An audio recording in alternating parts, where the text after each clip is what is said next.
Hello everyone. Today once again I welcome all of you in the current affairs session. Okay. So today we are in 15th of January. Okay.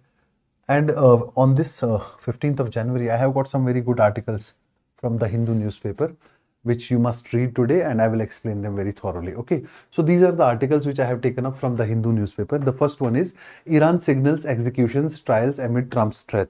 Okay. You know there are problems in Iran. Okay. What problems are going in Iran? The domestic unrest and then the fall of currency, the economic turmoil, plus the external aggression. So, still Iran is standing tall and it is planning to execute those who were having this anti-national protests and who were participating in that. So, I will discuss the know-how about this issue. Okay. Then, this is an article also on that, the great reckoning, that Iran does not need a full-fledged war currently. Iran needs more reforms and more global consultations to check its deteriorating situation. ठीक है. उसके बाद अगला जो article है वो क्या है कि राजस्थान के 77% एफआईआर जो दर्ज हुए हैं वो अरावली से रिलेटेड है. मींस इलीगल माइनिंग के ऊपर बहुत सारे एफआईआर वहां पे दर्ज हुए हैं जिनमें 77% जो है वो किसके रिलेटेड है? इलीगल माइनिंग इन अरावलीज. तो अरावलीज का इशू अभी भी जो है वो बना हुआ है भरपूर, क्योंकि उसके ऊपर अभी डिफाइन करना है कि अरावली रेंजेस, अरावली का एरिया कौन सा एरिया है. ठीक हो गया. उसके बाद नेक्स्ट आर्टिकल जो है वो है मूविंग ऑन. मूविंग ऑन का मतलब क्या है कि इंडिया का इन्फ्लेशन डेटा था वो बहुत आउटडेटेड था. इंडिया का जो बेस ईयर था वो आउटडेटेड था. अब हमारा इन्फ्लेशन का जो डेटा है वो न्यू सीरीज का डेटा आने वाला है और वो क्यों जरूरी था हमारे लिए, ये सारा चीज इस आर्टिकल में डिस्कस किया गया है. ठीक है. उसके बाद सुप्रीम कोर्ट जो है अभी पैसिव यूथेनेशिया के ऊपर प्ली डिसाइड करने वाला है. मैंने आपको बताया था एक केस जिसमें पैसिव यूथेनेशिया की रिक्वेस्ट डाली है दो पेरेंट्स ने और उनके एक सन ने, उनके ही एक दूसरे सन के बारे में जो क्वाड्रिप्लेगिया से सफर कर रहा है पिछले 13 साल से. ठीक है. ओके. इंडिया में एक मेंटरिंग मूवमेंट की जरूरत है. क्यों इंडिया में मेंटरिंग मूवमेंट बहुत इंपॉर्टेंट है, मेंटरशिप क्यों जरूरी है और कैसे ये एजुकेशन और एम्प्लॉयमेंट के बीच का गैप जो है वो ब्रिज करेगा. ठीक है. और उसके बाद वर्ल्ड बैंक कह रहा है कि इंडिया का फाइनेंशियल ईयर के लिए 2026 के फाइनेंशियल ईयर के लिए इंडिया का जो जीडीपी है वो 7.2% रहेगा अपना ग्लोबल इकोनॉमिक प्रोस्पेक्ट्स की रिपोर्ट में. तो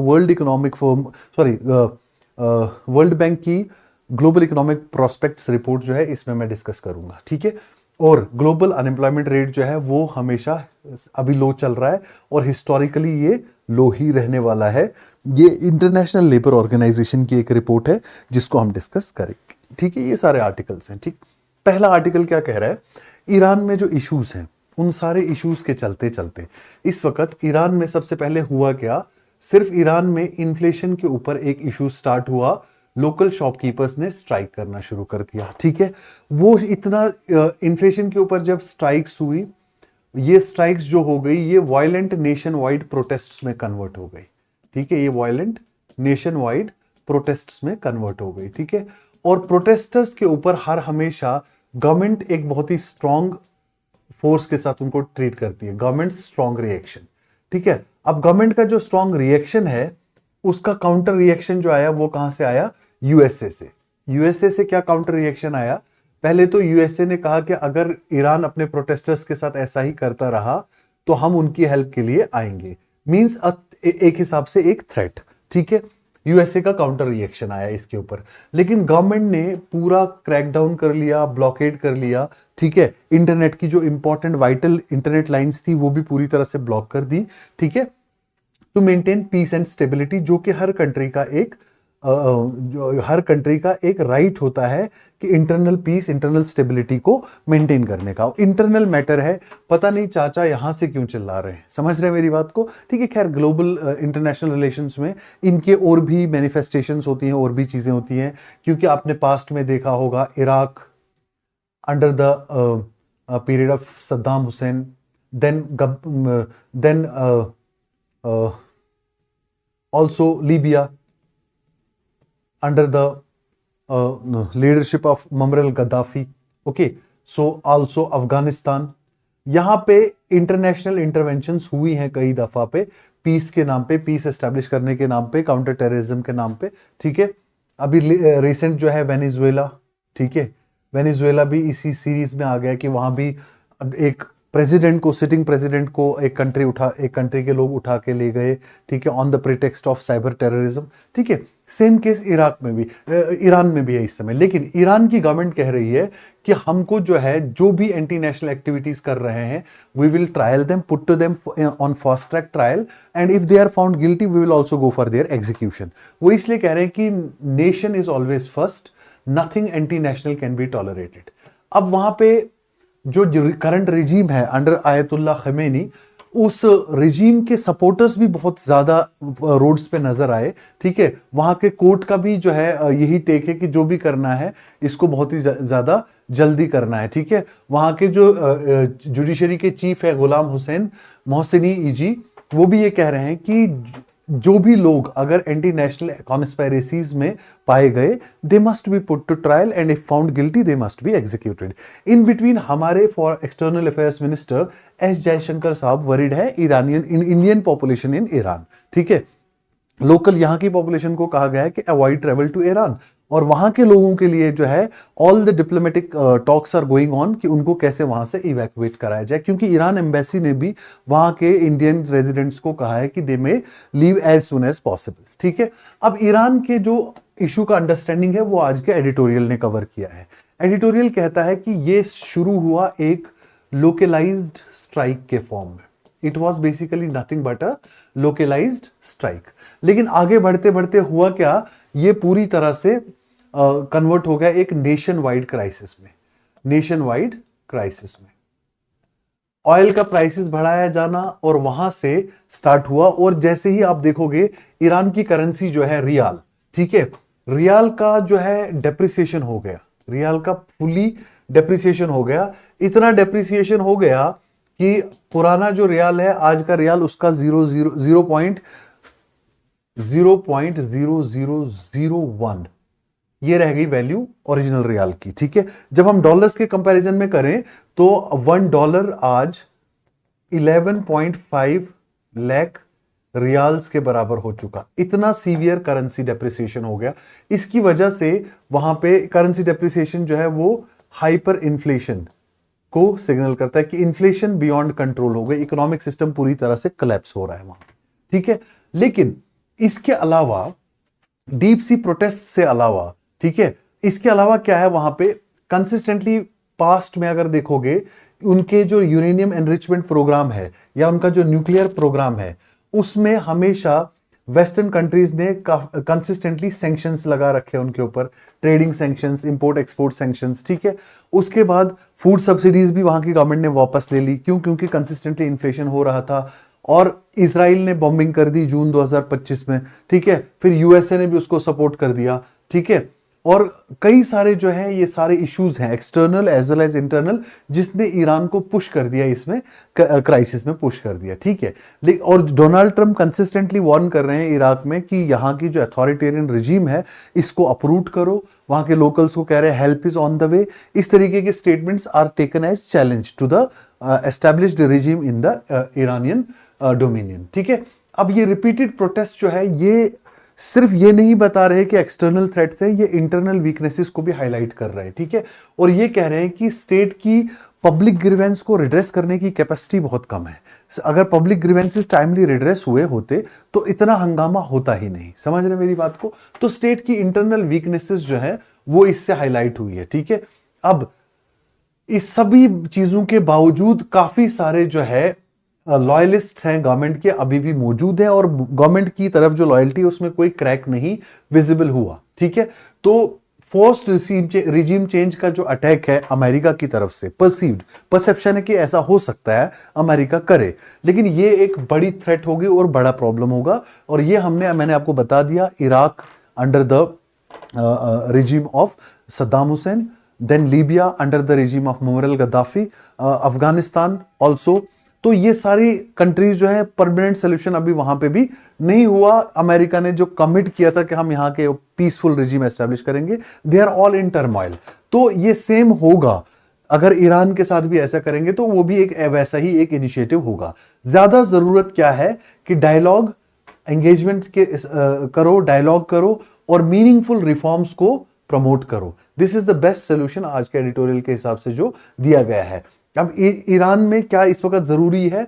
credible change to address the economic, political and social crisis. एक क्रेडिबल चेंज की जरूरत है जो वहां की पॉलिटिकल, वहां की इकोनॉमिक और वहां की सोशल क्राइसिस को क्या करे, पूरी तरह से एड्रेस करे। ये इश्यूज जो है आज के एडिटोरियल में ईरान से रिलेटेड डिस्कस्ड है। ठीक है, नेक्स्ट जो है मूविंग ऑन। मूविंग ऑन मतलब इंडिया का बेस ईयर आज भी क्या चल रहा था, इन्फ्लेशन के लिए बेस ईयर क्या चल रहा था, 2011-12। ठीक है, what is base year? Base year past का कोई ऐसा ईयर होता है जिसके साथ हम कंपैरिजन करते हैं करंट डेटा का, और बेस ईयर हमें हेल्प करता है इन्फ्लेशन या जीडीपी को रियल टर्म्स में मॉनिटर करने के लिए। क्यों? क्योंकि उसमें इन्फ्लेशन एडजस्टेड नहीं होती, उसमें करंट प्राइस राइज एडजस्टेड नहीं होता, उसमें इंक्लूडेड नहीं होता बेस ईयर के प्राइसेस पे, वो एक्सक्लूडिंग इन्फ्लेशन होता है। ठीक है, लेकिन हमारा बेस ईयर 2011-12 है और हम चल रहे हैं इस समय 2026 में, तो कितना आउटडेटेड है, ऑलमोस्ट नियरली 1.5 डेकेड। ठीक है, इसलिए बीएन गोल्डर कमेटी बिठाया था गवर्नमेंट ने कि वो क्या करेगा, रिकमेंडेशन देगा कि बेस ईयर कौन सा चेंज किया जाए। तो अब बेस ईयर जो रिकमेंडेड है वो है 2023 और 24। 2023-24 will be the new base year. और अभी जो इन्फ्लेशन का लेटेस्ट डेटा आया है अप्रैल से दिसंबर 2025 के पीरियड का या दिसंबर 2025 का पीरियड का, ये फाइनल इंस्टॉलमेंट है पुराने डेटा का, that is called back series data. अब इसके बाद जो डेटा आएगा इन्फ्लेशन के ऊपर, कंज्यूमर प्राइस इंडेक्स के ऊपर, अब जो डेटा आएगा वो आएगा new series data, means based on new base year. पुराने डेटा से हमें थोड़ी दिक्कत हो रही है। कैसे? ये कह रहा है पुराना डेटा हमारा कि दिसंबर में इन्फ्लेशन जो है वो रही है 1.33%। कितना? दिसंबर का इन्फ्लेशन 1.33%। जबकि हकीकत ये है कि लोगों को एक्चुअल फील ऐसा हो रहा है, एक्चुअली जो प्राइस राइज फील हो रही है वो हो रही है कितना, वो हो रही है अप्रोक्सीमेटली नियरली 6.6%। वो किससे हमें पता चल रहा है? ये हमें पता चल रहा है कि रिजर्व बैंक ऑफ इंडिया एक सर्वे लॉन्च करता है जिसका नाम है इन्फ्लेशन एक्सपेक्टेशन सर्वे। इन्फ्लेशन एक्सपेक्टेशन सर्वे हमें यह कहती है कि हाउस होल्डों का परसेप्शन यह है कि 6.6% के दर से इन्फ्लेशन बढ़ा है, और ये ऑफिशियल डेटा 1.33% है, इसमें इतनी डिस्क्रिपेंसी है। ठीक है, और ये भी कह रहे हैं कि आने वाले टाइम पीरियड में ये बढ़ के 7.6% की तरफ जा सकती है, 8% की तरफ जा सकती है। जबकि हमारा डेटा कहता है कि अप्रैल से दिसंबर 2025 तक इन्फ्लेशन एवरेज रहा है 1.7%, और ये 4.9% रहा था 2023 और 24 के इसी पीरियड में। ठीक है, मींस डेटा डिस्क्रिपेंसीज हैं। प्लस हमारा जो वेटेज है कंज्यूमर प्राइस इन्फ्लेशन में, हमारा वेटेज जो है फूड आइटम्स का, फ्यूल आइटम्स का, वो वेटेज बड़ा स्क्यूड है। वेटेज क्या है? बड़ा स्क्यूड है। तो वेटेज को क्या करना है इस समय, नया जो सीरीज में नई जो डेटा सीरीज आ रही है उसमें वेटेज का भी जो है वो रीबैलेंसिंग किया जाएगा, मींस अलग अलग आइटम्स को रीबैलेंस किया जाएगा। वो क्यों रीबैलेंस करने की जरूरत है?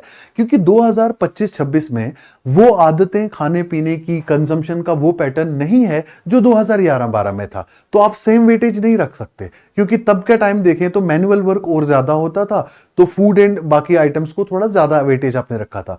लेकिन आज की डेट में मैनुअल वर्क कम होके बाकी चीजों पे ज्यादा वर्क है, और स्कूल हेल्थ पे ज्यादा प्रायोरिटीज है। मैंने हाउस होल्ड कंजम्पशन एक्सपेंडिचर सर्वे पिछला बताया था आपको, उसमें मैंने लाफर कर्व का एग्जांपल भी आपको दिया था कि जब इनकम बढ़ता है तो percentage of amount spend on food decreases with increase in the income per capita income. समझ रहे हो मेरी बात को? तो वो वाला कर्व जो है यहां पे ऑपरेट कर रहा है। तो इसीलिए वेटेज चेंज करने की भी जरूरत है, अलग अलग फैक्टर्स को, अलग अलग चीजों को।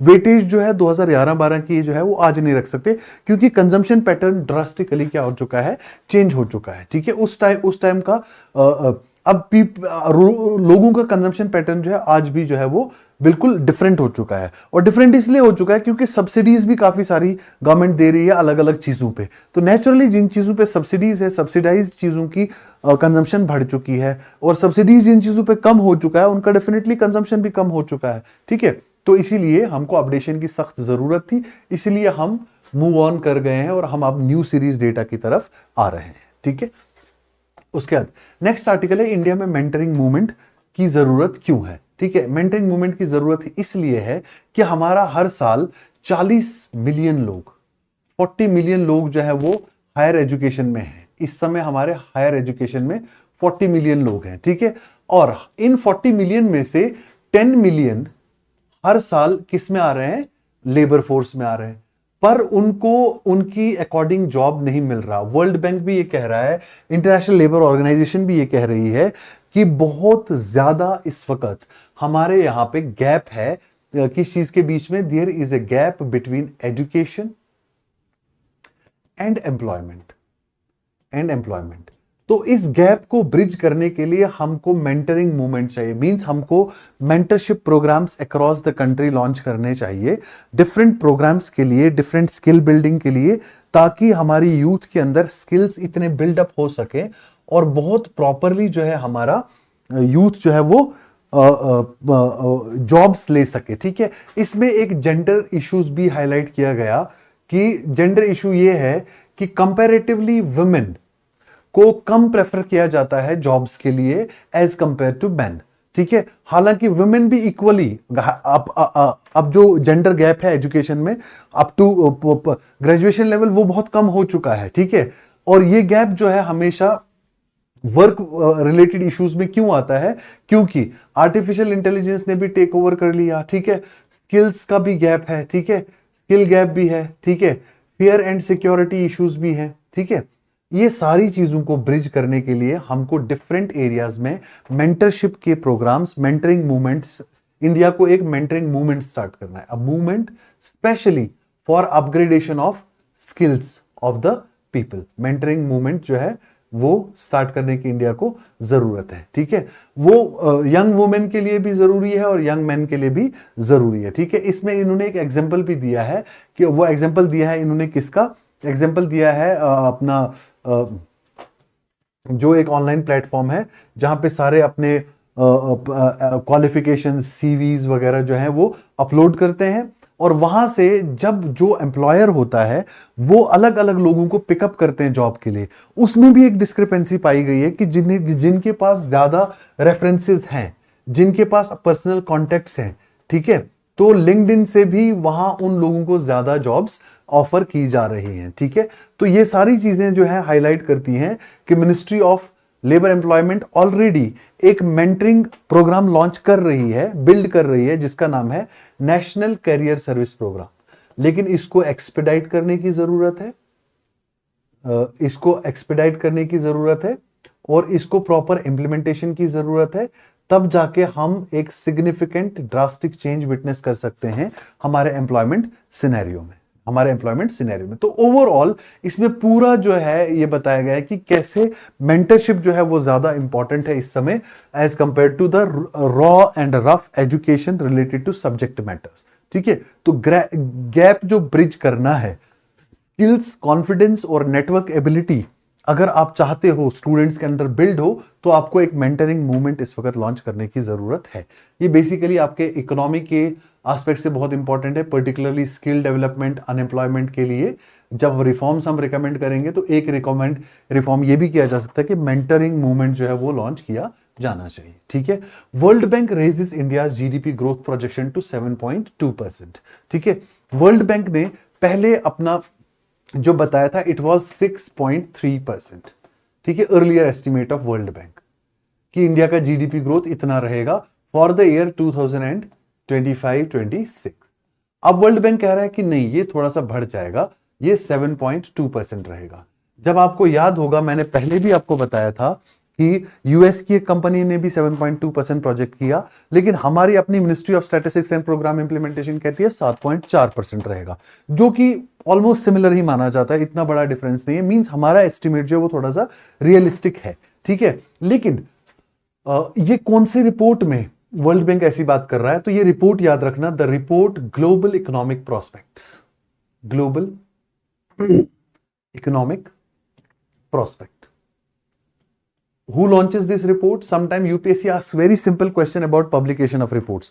So Global Economic Prospect is a report which is published by World Bank, and it said that India's growth rate will be 7.2% for 2025-26. It will slow down to 6.5% to 2026-27। अच्छा, स्लो क्यों हो जाएगी? जो टैरिफ्स वेरिफ्स है इनके impact जो है वो थोड़े से सामने आने लगेंगे। और 27 उसके बाद फर्दर फर्दर जब हम 2027-28 में जाएंगे तो ये बढ़ के कितनी हो जाएगी? 6.6%, 6.6% इन 2027 27, 28। ये डेटास बहुत इंपॉर्टेंट है जब आप मेंस के आंसर लिखते हो, क्योंकि आपके ये सब्सटेंशिएट करते हैं आपके फैक्ट्स को, ठीक है। तो ये सारी चीजें क्यों हैं? अगर 50% हमारे पास टैरिफ लगाया हुआ है यूएसए ने इस समय, तो भी हम ये कह रहे हैं, वो ये कह रहे हैं कि अगर ये लगे भी रहें तब भी ये ग्रोथ हम अटेन कर पाएंगे। और मेन रीजन इसके पीछे क्या होगा? स्ट्रॉन्ग डोमेस्टिक डिमांड एक, प्लस रेजिलिएंट एक्सपोर्ट्स दूसरी डेस्टिनेशंस पे भी और यूएसए पे भी। एक्सपोर्टर्स जो है इस समय बियर कर पा रहे हैं अभी ये लॉसेस, या अभी ये टफ टाइम जो है एक्सपोर्टर्स इजीली बियर कर पा रहे हैं। ये दो रीजंस हैं जिसकी वजह से डोमेस्टिक डिमांड बहुत अच्छा है, और उसके अलावा प्राइवेट कंजम्पशन भी बहुत अच्छा है, और टैक्स रिफॉर्म्स भी हमारे गवर्नमेंट ने किए हैं, और ये रियल हाउस होल्ड अर्निंग्स भी जो है वो क्या है, इंप्रूव हो रही हैं। इन सभी चीजों के चलते हम एक्सपेक्ट कर रहे हैं हमारा ग्रोथ रेट आगे भी बहुत अच्छा रहने वाला है। Please keep this facts in mind, ठीक है। 77% FIR जो लॉन्च हुए हैं राजस्थान में, वो मोस्टली जो है वो अरावली डिस्ट्रिक्ट से हैं। अरावली के देखो अरावली माउंटेन रेंजेस जो है, इसका थोड़ा सा आप ध्यान रखना कि अरावली माउंटेन रेंजेस का टोटल एक्सपेंशन जो है वो 800 किलोमीटर्स का है। कितना है? 800 किलोमीटर्स का है। और कौन कौन सी स्टेट्स मेनली इसमें? गुजरात, राजस्थान, हरियाणा एंड दिल्ली, ये स्टेट जो है मेनली इसके पार्ट्स हैं, ठीक है। और सबसे ज्यादा जो गुजरात का एक्सटेंशन, जो अरावली का एक्सटेंशन है, वो राजस्थान में अराउंड 560 किलोमीटर्स, ठीक है। और इसमें 560 किलोमीटर्स इसका जो है ये अराउंड इतना एक्सटेंशन राजस्थान में है, ठीक है। और करीब करीब 37 डिस्ट्रिक्ट्स राजस्थान के कवर होते हैं। 37 डिस्ट्रिक्ट्स में पास होती है ये total. In total 37 districts the Aravalli ranges cross, but out of these 37, 20 are in Rajasthan. तो इसलिए राजस्थान में सबसे ज्यादा थ्रेट है इलीगल माइनिंग का अरावलीज में। अरावली सबसे ज्यादा इस वक्त, मैंने आपको पहले ही बताया, ये ओल्डेस्ट माउंटेन रेंज है, सबसे इंपॉर्टेंट माउंटेन रेंज है, लेकिन अभी सफर कर रही है। Why suffering? Because of illegal mining. क्यों? अरावली में सबसे ज्यादा इशू है illegal and unregulated mining, unregulated mining. और इसकी वजह से अरावली को डिफाइन करना थोड़ा सा मुश्किल है इस समय। सुप्रीम कोर्ट ने डेफिनेशन तो दिया था 100 kilometre below the main line, mainland, not about the sea level, 100 metre above the mainland. Mainland मान लो यहाँ पे है, तो यहां से 100 किलोमीटर अबाउ जो है अरावली, और 500 मीटर के डिस्टेंस में जितने भी माउंटेन्स आएंगे वो अरावली रेंजेस। समझ रहे हो मेरी बात? लेकिन ये डेफिनेशन की वजह से एक्सपर्ट्स का कहना था 90% से ज्यादा अरावली जो है वो क्या हो जाएगा, it will be vulnerable to illegal mining. इसलिए हमको क्या करना चाहिए, एक प्रॉपर साइंटिफिक डिसीजन लेना चाहिए पहले उसके डेफिनेशन पे, और फिर सस्टेनेबल माइनिंग प्लान बनाना चाहिए अरावली की माइनिंग के लिए। समझ रहे हो मेरी बात को? अब इन जो ये वाले फिगर्स है, इनमें प्रीलिम्स का बहुत इंपॉर्टेंट डेटा होता है। वो कौन सा डेटा होता है मैं आपको अभी हाईलाइट करके देता हूं। पहला डेटा ये है कि सबसे ज्यादा अरावली का जो एरिया है वो कहां फॉल कर रहा है। देखो रेड में दिखाया है, तो सबसे ज्यादा कहां फॉल कर रहा है? राजस्थान में, ठीक है। सबसे ज्यादा अरावली का एरिया किस स्टेट में है? राजस्थान में है, ठीक है। Sorry, highest area is in Rajasthan. अच्छा, राजस्थान के बाद हाईएस्ट तो सबको पता है, सेकंड हाईएस्ट, सेकंड नंबर किस में आएगा राजस्थान के बाद? The second number is in Gujarat. Okay, Gujarat भी फाइन है। Third number is in Haryana, and least area is in Delhi, but most affected is Delhi because of pollution and other things. समझ रहे हो? तो ये एरिया कभी कभी पूछा जाता है कि अरावली के रेंजेस को ऑर्गेनाइज करना है इन अकॉर्डेंस विद इंक्रीजिंग और डिक्रीजिंग ऑर्डर, ठीक है। फिर number of illegal mining related cases किस किस स्टेट में सबसे ज्यादा है? इलीगल माइनिंग से रिलेटेड केसेस यूपी में सबसे ज्यादा हैं, ठीक है। यूपी के बाद मध्य प्रदेश, मध्य प्रदेश के बाद आंध्र प्रदेश, फिर राजस्थान, और राजस्थान चौथे नंबर पे ओवरऑल इलीगल माइनिंग के केसेस में। लेकिन अरावली में नंबर 1 पे 75% जो इलीगल माइनिंग के केसेस हैं वो अरावली रेंजेस में ही हैं राजस्थान के। समझ रहे मेरी बात को? तो ये सब चीजें जो है, अच्छा बाकी गुजरात में अरावली रेंजेस में इलीगल माइनिंग केस कोई नहीं है, और बाकी दिल्ली वैली एडजॉइनिंग एरियाज में थोड़े बहुत हैं, ठीक है। तो ये सारी चीजें जो है इस आर्टिकल में दी है, थॉरोली इसको एनालाइज करना है, ठीक है। और ये हो गया ग्लोबल अनएम्प्लॉयमेंट रेट जो है वो हिस्टोरिकली लो लेवल पे है इस समय। Unemployment rate, International Labour Organization जो है वो अनएम्प्लॉयमेंट रेट के ऊपर बात करती है, ठीक है। और इसकी एक रिपोर्ट आती है employment and social trends, employment and social trends, please remember this report. Employment and social trends report किसकी है?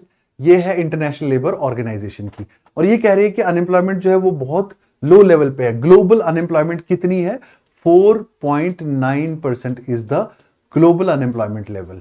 अब इंडिया का जब आपके पास डेटा आएगा तो आपको पता चल जाएगा कि इंडिया जो है वर्ल्ड लेवल में इस समय अच्छे अनएम्प्लॉयमेंट सिनेरियो पे है या खराब अनएम्प्लॉयमेंट सिनेरियो पे, ठीक है। तो 4.9% मींस ये लोवेस्ट है अभी अनएम्प्लॉयमेंट लेवल ग्लोबली, ठीक है। वर्ल्ड लेवल पे अभी बहुत कम अनएम्प्लॉयमेंट बाकी है, ठीक है। लेकिन अगर आप इसको नंबर ऑफ पीपल में देखोगे 186 मिलियन पीपल, सो मच।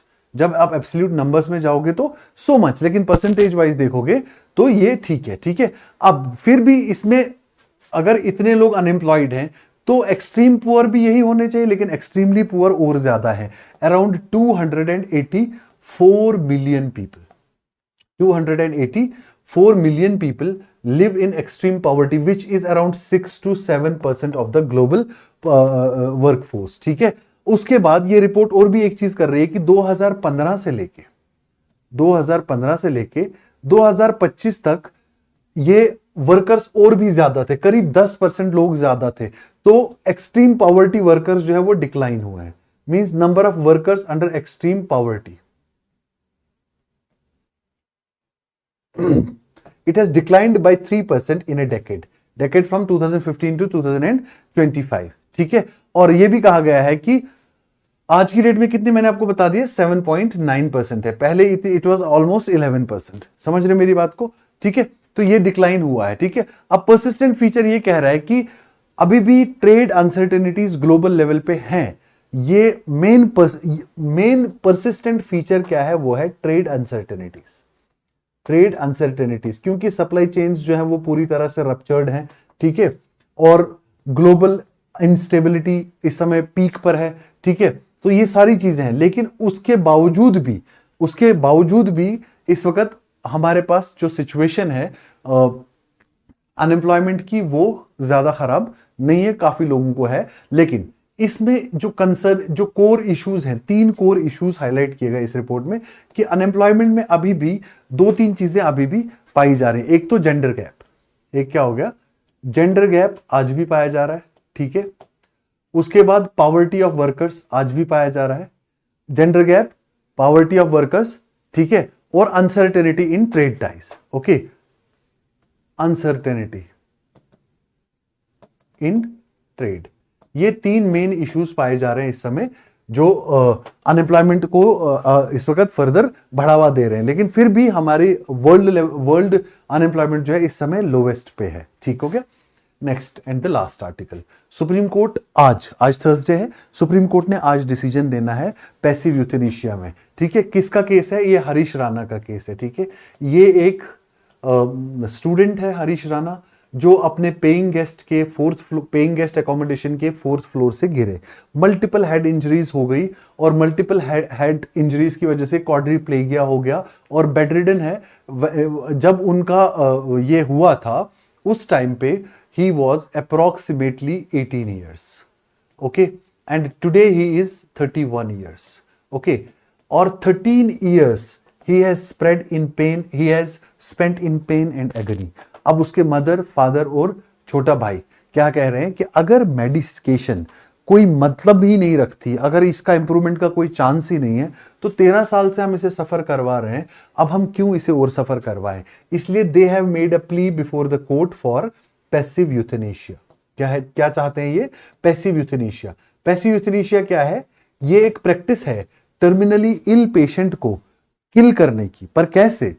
ना कि कोई ड्रग या कोई पॉइजन इंजेक्ट करके, बल्कि उसका लाइफ सपोर्ट सिस्टम विड्रॉ करके। पैसिव यूथेनेशिया का मतलब क्या होता है? Withdrawal of life support system. उसका लाइफ सपोर्ट सिस्टम जो है वो चाहते हैं कि विड्रॉ कर लें और उसकी वजह से पीसफुली वो डिमाइस हो जाएगा। ऑलरेडी सुप्रीम कोर्ट इसमें कह चुका है, मैं ऑलरेडी पिछली वीडियो में डिस्कस भी कर चुका हूं कि आर्टिकल 21 जो है वो कहता है राइट टू लाइफ, और राइट टू लाइफ में अरुणा शानबॉग केस में राइट टू लाइफ में सुप्रीम कोर्ट ने कहा कि right to life also means right to die with dignity. तो वो चाहते हैं कि let us give Harish a dignified death rather than continuing his painful life. समझ रहे हो मेरी बात को? अब ये 13 ईयर से बेड रिडन होना, अब यहां पे काफी सारी चीजों की एक इमोशनल फीलिंग पेरेंट्स की और सिबलिंग्स की, पेशेंट की, ये एक तरफ है सिनेरियो, दूसरी तरफ है उस पेशेंट की अपनी लाइफ, राइट टू लाइफ। तीसरा हमारा रिलीजियस के आ जाता है कि वो लोग भगवान तो नहीं है, ठीक है, कभी ना कभी भगवान की कोई मेहरबानी हो जाए। तो science, rituals, religion, then also emotional state of the parents and the living child, and also the emotional state as well as physical state of the patient. Very intricate complex. इस कॉम्प्लेक्स से बाहर कैसे निकला जाए ये मैं कल की क्लास में डिस्कस करूंगा, क्योंकि कल डेफिनेटली इसकी जजमेंट क्या आएगी उसके ऊपर एक आर्टिकल होगा, ठीक है। इसी के साथ आज के समाचार समाप्त हुए, और आप और ज्यादा अच्छे से मेहनत करेंगे, इन समाचारों को फॉलो करेंगे तो you will see wonders, you will see great control over current affairs. Thank you so much for joining me today. We will meet again tomorrow.